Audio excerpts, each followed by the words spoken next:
Hi, everybody. I am Jim Wanzeck with REMAX Masters Millennium, and we're here at 6020 Greenwood Plaza Boulevard, the headquarters for REMAX Masters, in the Mount Elbert studio. And today we have Brian O'Reilly, and Brian is really just he's been in the industry for 5 or 6 years, but 25 years he was in the radio business. And we're sitting here in a radio station kind of talking about how your world started. So Brian, tell us a little bit about that. Well, it's oddly familiar. Yes. I had a very humble beginning in the world of radio, spinning 45s at a country station in Ohio. Okay. It was raw and it was real, and even reel to reel for that matter. Okay. But you know, you learn a little bit at a time. You have good teachers, good coaches, good mentors, and I eventually moved from the on-air side to the ad side and the business side of marketing and advertising. And I worked my way up from small markets, eventually to Chicago, working for WBBM News Radio, and very large national ad campaigns. And in the end, it was always the same thing, and that was, working hard, paying attention, learning, and servicing others, and getting your reward as a result of that. But first and foremost, you always just do your best and try to help others. And that's the way I was taught. My first sales position was actually as a Florsheim shoe salesman when I was 16. Yeah. And this old guy told me basically that same thing. We're here, you ask questions, you find out what kind of shoe they're looking for, what size they're needing, what they're going to be using it for, what color they want. So it all starts with questions. And then you go into the back and you find 3 or 4 options. You come out with your boxes. Yes. You let them try it on. I remember those days. Yeah, and I don't think it really has changed very much. When we're working with people, whether they're sellers or buyers, we're asking those same basic questions instead of shoving that one box of shoes on their feet and hoping it works. You might as well ask the questions and try to customize and tailor that fit for them, and they're more likely to walk out very happy then. That really reminds me, because I didn't have all those careers change. Right out of college, I went into the real estate business. But some of the same similarities is all the way through that. I recently interviewed Jim Nussbaum, who's kind of an icon. And he started as a shoe salesman too, and just had, said the exact same things. What do you do when you're trying to work with someone to gain the information so you can do the best for them? And I really like that attitude that you already learned early on in your career. So, but tell us, Ohio and then Chicago. How'd you get to Denver? Well, my folks lived out here for many years, so we were always coming to visit. And just like so many people, the mountains are calling. Yes. And Illinois was a great place to live and work and raise a family. My kids are all grown now. Okay. My daughter still lives out in Illinois, and my son lives here in the Denver area. But yeah, it's always seemed like the logical destination. And that way I was close to my folks and close to the mountains. And it's not quite as crazy as Chicago, which in some ways is good. And in some ways you might miss out on a little bit. But this is obviously an exciting market, especially if you're in the world of real estate. Right. It's funny because there's a lot of turmoil in the United States, seems like a lot of politics, craziness going on. But, in the real estate business, we've been sheltered from that. We don't have to get down to that level. We solve people's problems. And it's really kind of a refreshing opportunity for us every day to get up and help people. So tell me some of the things that you do to get up every day and try and help our consumers.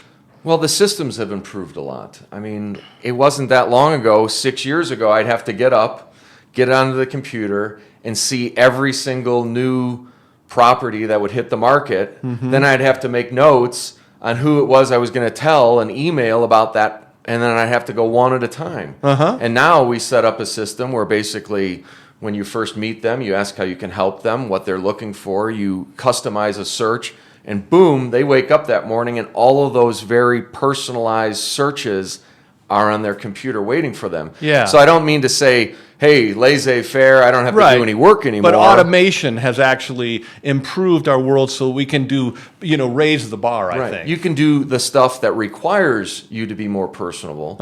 But that other stuff, it doesn't fall through the cracks. It happens automatically. And it doesn't take as much time out of your day. So then if it's having a conversation, which takes more time with one client or the other. You're not having to worry about going and sending out emails with the latest properties. That's already done for you. So the quality stuff can happen when the quantity stuff is automated. Right. So, from the different businesses that you've been involved with in radio and stuff like that, have you felt that automation in the real estate world has kind of come later? It seems to me that, we haven't automated quite like other industries. Well, I only really have two industries to Sure. in-depth knowledge. Obviously, in the ad business, you're dabbling in a lot of different industries because you're working with them and trying to find out what they're looking for. But I would actually say that I think real estate is coming along at a pretty good pace. I mean, I see a lot of innovations, and just the way I, as a consumer, receive information from other industries, I'm like, I think we're actually doing a better job than they are. Okay. I mean, and it's a lot of the same stuff, which frankly, with its lack of innovation, it turns into white noise, so you ignore it. Right. But we've stepped out of the world of waiting for someone to open up a newspaper or a magazine to gain exposure for your clients and for yourself. And we're doing some of the old tried and true, the postcards, very targeted stuff, but to be able to target market electronically, especially in a very proactive way, knowing that someone's going to open up their phone and go through Facebook, and now boom, all of a sudden you have something that pops up in their neighborhood. Yeah. It makes sense. And I've always really said that content is what makes the difference. Right. If you can pound someone over the head with something, and if it's something they're interested in, they like it. They want information about things they want to know about. Right. Things they're trying to investigate and learn and eventually buy. But if you're telling them things over and over, or even just once or twice about something they don't care about, it's a no-go. Yeah. So, I mean, they're always telling us about new ways to get in front of people, but I think content is king. Whether that's a conversation with somebody in person, or whether that's an email, or whether that's a postcard, or what have you. But you mentioned noise in our industry. How do you decipher some of that content that is just noise that really narrows it down and focuses it to the people that want that particular data? As a marketer and as a salesperson, and some people look at that word as a bad thing. I mean, I felt like I was servicing people.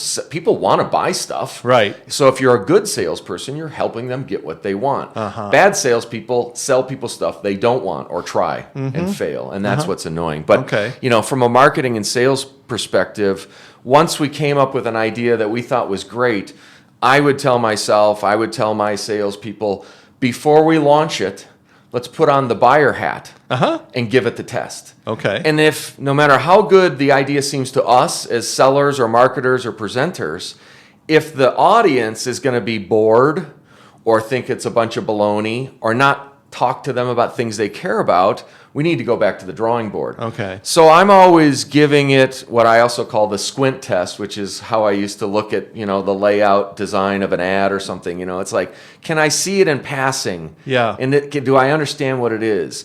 If I'm just catching it with my ears a little bit, am I going to understand what it is? Okay. And so from a marketing standpoint, to make sure it's not white noise, I really want to make sure I'm looking at it from not only my side, but from the buyer's side, the seller's side, that end exposure person's side, and say, are they going to be interested? Okay. Well, let's switch gears a little bit. You recently had a big change in your life, so tell us a little bit about that.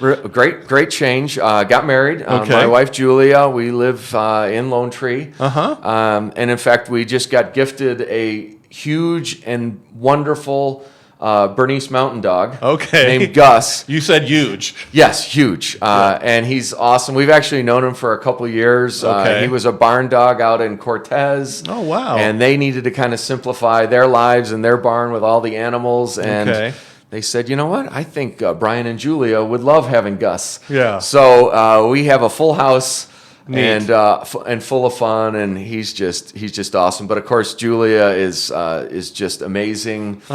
We just came back from Italy. Neat. So that was a really great place to visit. Okay. Beautiful. I would recommend it to anyone. The Amalfi Coast. Okay, you and, bet. But it's back to work time, and you know, Right. I actually, you know what they say: if you want to sell a home, go on vacation. Right. So that continues to be a true axiom. Yeah, absolutely. And just put a house under contract yesterday and Neat. put an offer in for their destination house today, which I'm hoping in about 20 minutes we'll find out because the acceptance deadline is rapidly approaching. Yes. So all Yes. good, very busy, very happy. Well, that's really exciting. So how would somebody get a hold of you? What's the best number to get? Well, you know, I think people like to know cell phone numbers, 720-635-8700. Okay.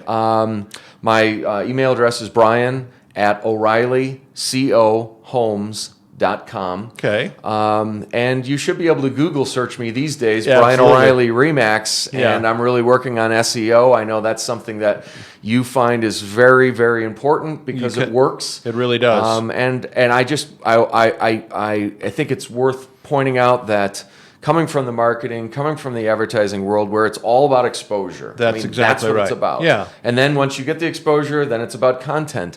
The tools that you have here are exceptional, and I think really are far and away better than any other real estate company I've come into exposure with. Well, you know, one of the things that we do here that's different, we don't have a lot of big teams. We're one big team, and what we do is we try to have that SEO so that people get to know you as the realtor, not some arbitrary company. And so I really believe that that works really well for us. I mean, and content is the king. Videos, like we're doing right now, is absolutely imperative in today's world, and we're just going to continue to improve that. And it's our passion, and I really see the passion today that you bring to our office, and I really want to tell you thank you from the bottom of my heart for being here, because you elevated our company too. Oh, well, it's a pleasure. I was so happy with how our first interaction is. I was looking at a move from the Foothills, which I loved working in, Sure. and I was with REMAX up there, and